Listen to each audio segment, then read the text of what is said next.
Have you ever felt like you're chasing the market? You sit there watching the chart move, heart pounding, a green candle surges, and suddenly you feel it, the fear of missing out. Not just a little curiosity, not just interest, it's a pressure in your chest, a voice in your head screaming, if you don't get in now, you'll miss everything. You think you're making a decision, you think you're trading logically, but what if I told you that it's not really you placing those trades? What if there's another part of you, a quieter, more desperate part, that's been calling the shots all along? At first you shrug it off. Of course it's me, you say. I clicked the button, I made the choice. But look closer. Why did you jump into that trade right after seeing someone post a profit screenshot online? Why did you chase a pump even though your strategy said wait?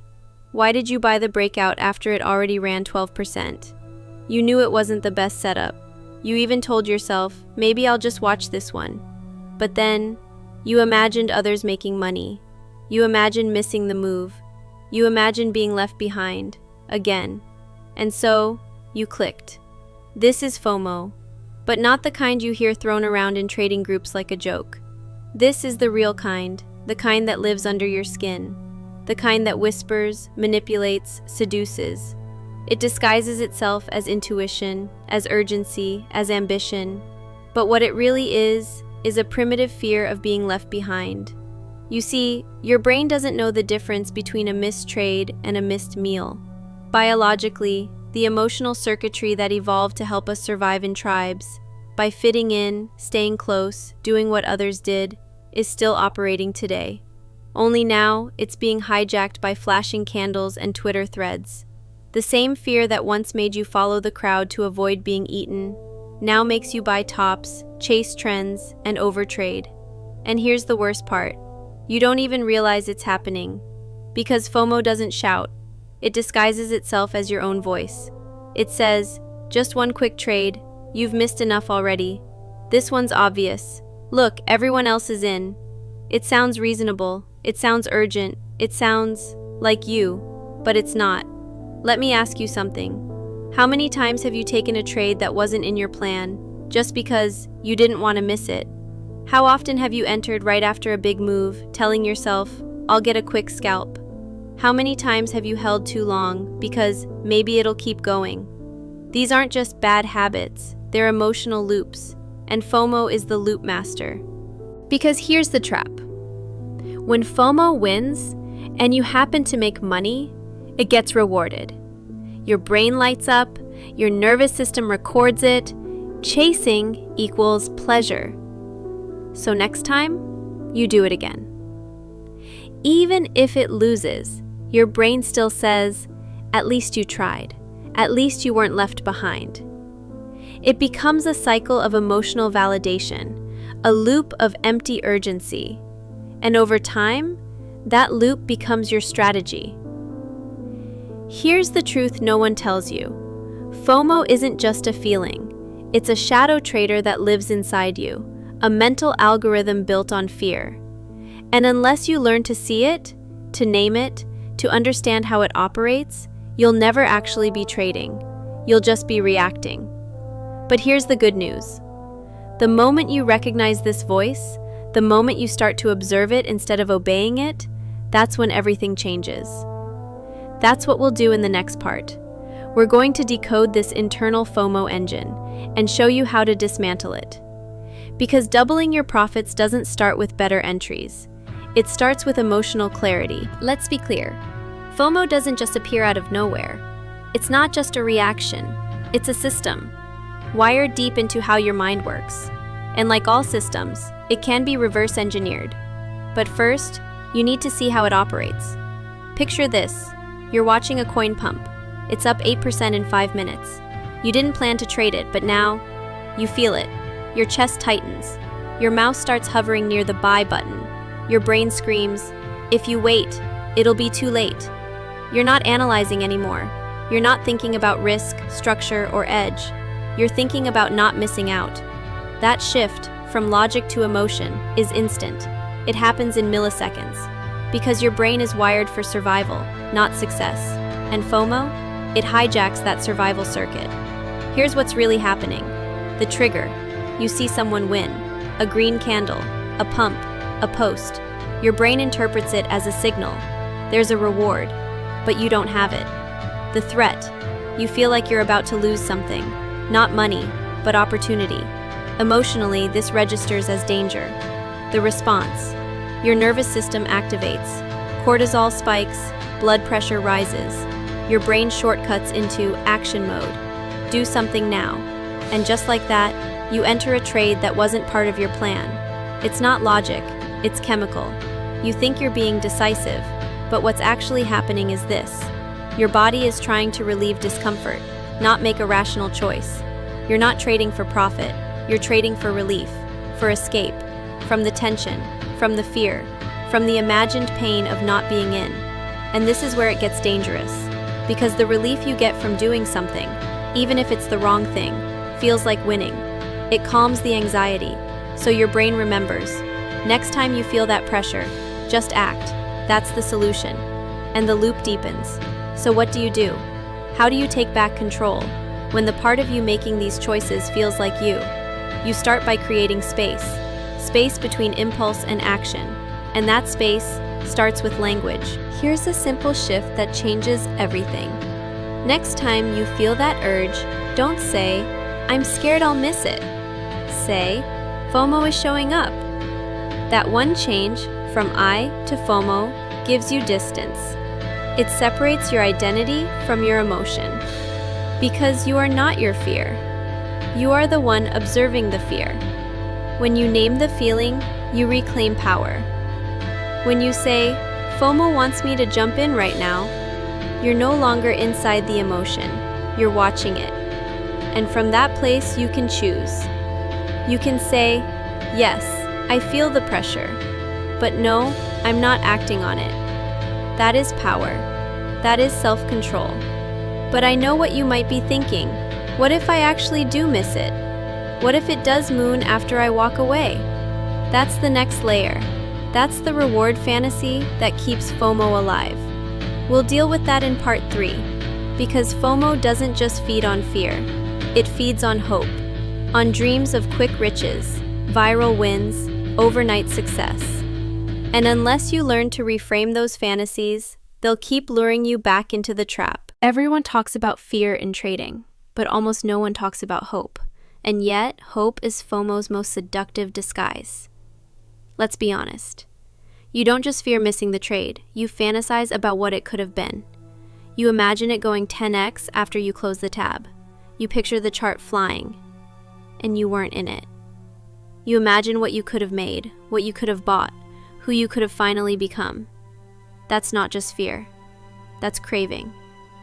Craving is different from desire. Desire is healthy, it pushes us to grow. But craving is attachment to an outcome you think will change everything. It sounds like this. If I catch this trade, I'll be back on track. If this hits 2x, I'll finally prove I can do it. If I don't take it now, someone else will win, and I'll lose again. You're not trading charts anymore. You're trading redemption, validation, revenge, escape. And the trade, it becomes your lottery ticket. Here's the danger. Every time you act from that fantasy, you strengthen the belief that profit equals transformation. You start to believe that one good trade will fix everything. Your past losses, your broken confidence, your doubt, your identity.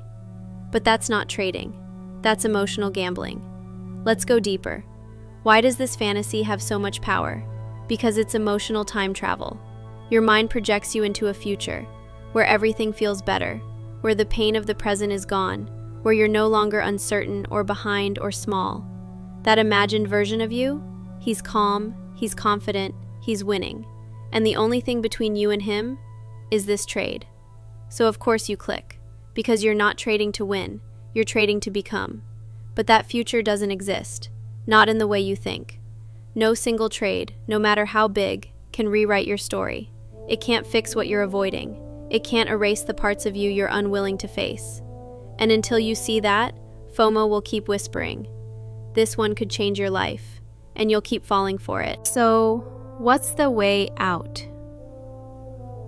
Start with this truth. The trades you don't take don't define you. Missing a move doesn't make you a failure. Letting a pump run without you doesn't mean you're behind. What defines you is how you manage your mind, not your P&L. When you feel that fantasy bubbling up, stop. Ask yourself, what am I hoping this trade will give me beyond money? Relief, significance, identity, control? Name it. Write it down. Because when you shine light on the fantasy, it loses its power. You're not here to become a hero. You're here to become consistent. Big wins can feel good, but big wins built on craving come with big crashes. True profit, the kind that lasts, is boring. It comes from clarity, from repetition, from detachment. So the next time FOMO shows up in disguise, not as fear, but as fantasy, smile. Call it what it is. Ah, there you are again, trying to sell me a dream, so I'll sell myself. And then, choose discipline, choose stillness, choose to walk away and keep your edge. Because every time you do that, you're doubling your profit, even if no money is made today. By now, you've seen the pattern. FOMO appears, you feel the urgency, you act, not because of a strategy, but because of discomfort. You call it intuition, but really, it's compulsion. If you want to double your profits, not just this month, but long term, you need to break this loop. And the way you do that isn't by resisting FOMO harder, it's by changing your relationship to it. FOMO isn't going away. You're human. You have a brain wired for survival. You live in a world of noise, signals, and constant stimulation. So trying to eliminate FOMO is pointless, but you can do something far more powerful. You can train yourself to respond to it differently. Let's start here. Imagine two traders. Both feel FOMO at the same time. Both see the same setup on the screen. Both feel the pressure to get in now. But one of them pauses. He breathes. He notices the sensation in his chest. He names it. Ah, here's FOMO again. And then he asks, if I didn't feel this urgency, would I still take this trade? That question alone changes everything. This is called emotional disidentification. It's the ability to create a gap between the emotion, the identity, the action. Here's how to build it into your daily routine. 1. Name the emotion. Don't be it. Instead of saying, I'm anxious, say, there's anxiety present. Instead of, I feel FOMO, say, FOMO is showing up in my system. You shift from being the emotion to observing it. 2. Practice the pause. Train your nervous system to pause before reacting. When you notice the impulse, take a breath. Place your hand on your chest or abdomen. Say silently or aloud, this is a pattern, not an emergency. This grounds you in the present. It reminds your brain, we are safe, we are aware. 3. Create a micro-journal. After each FOMO trigger, write down, what triggered it? What did you feel? What story did your mind tell you? Did you act or pause? What happened next? This turns your emotion into data, and when emotions become data, you gain power. You stop being the reactor. You become the designer of your behavior. Now you might say, that sounds like a lot of effort. And yes, it is. But so is losing over and over again. because your trades aren't rooted in clarity. You're already paying a price for FOMO. The only question is whether you're ready to pay a different price.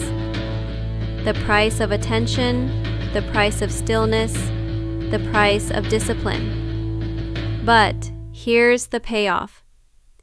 Once you train this new loop, this new muscle of awareness before action, you no longer fear missing trades. You stop chasing. You become calm, even in chaos. And in that calmness, your best trades emerge. Because now, they're not driven by emotion. They're guided by structure, timing, and conviction.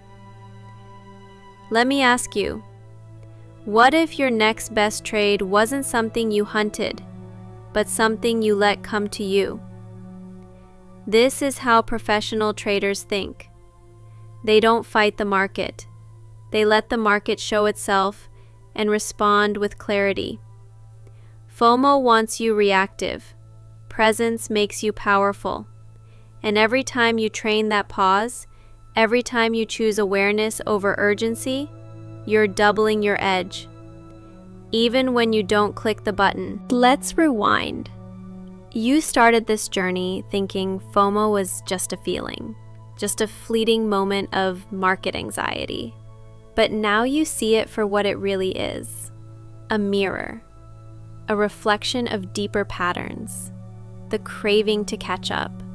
The fear of being left behind. The hunger to finally prove yourself. And now, you no longer fight FOMO blindly. You understand it. You see it. You name it. And in doing so, you weaken its grip. But here's the real victory. You've discovered that trading is never just about charts. It's about consciousness. It's about seeing who's really making the decisions and reclaiming control from the shadows. Because every trader has two voices inside. One voice says, you need this win, or else you're not enough. Click now, or you'll regret it forever. The other voice whispers, wait, breathe. You don't trade to escape. You trade to express mastery. The first voice is old, primitive, emotional, reactive. The second voice is new, trained, calm, wise. And every time you pause, every time you journal, every time you walk away from a desperate trade, you strengthen that second voice. You become the trader you were meant to be. Let me tell you something most people won't. You don't double your profits by doubling your effort. You do it by doubling your clarity, by removing the noise, by untangling yourself from compulsive action, from fake urgency, from borrowed dreams. Real profits come from peace, and peace comes from knowing this. You don't need every move. You don't need to be in every pump. You don't need to prove anything to anyone. What you need is to trust yourself, not your emotions, not the market, not the noise, yourself, the version of you that waits, that thinks, that acts when the setup is clean, and sits out when it's not. The version of you that's not chasing money, but building a legacy of discipline. So when the next wave comes, when the feed explodes with green candles and dopamine-fueled hype, smile. You've seen this before. You know what it is. You've met that shadow. And this time, you don't follow it. You thank it. And you stay still. Because freedom isn't found in the next win. It's found in the moment you realize you're already enough, with or without the trade. And that right there, that's how you double your profits. Not by doing more, but by being less afraid.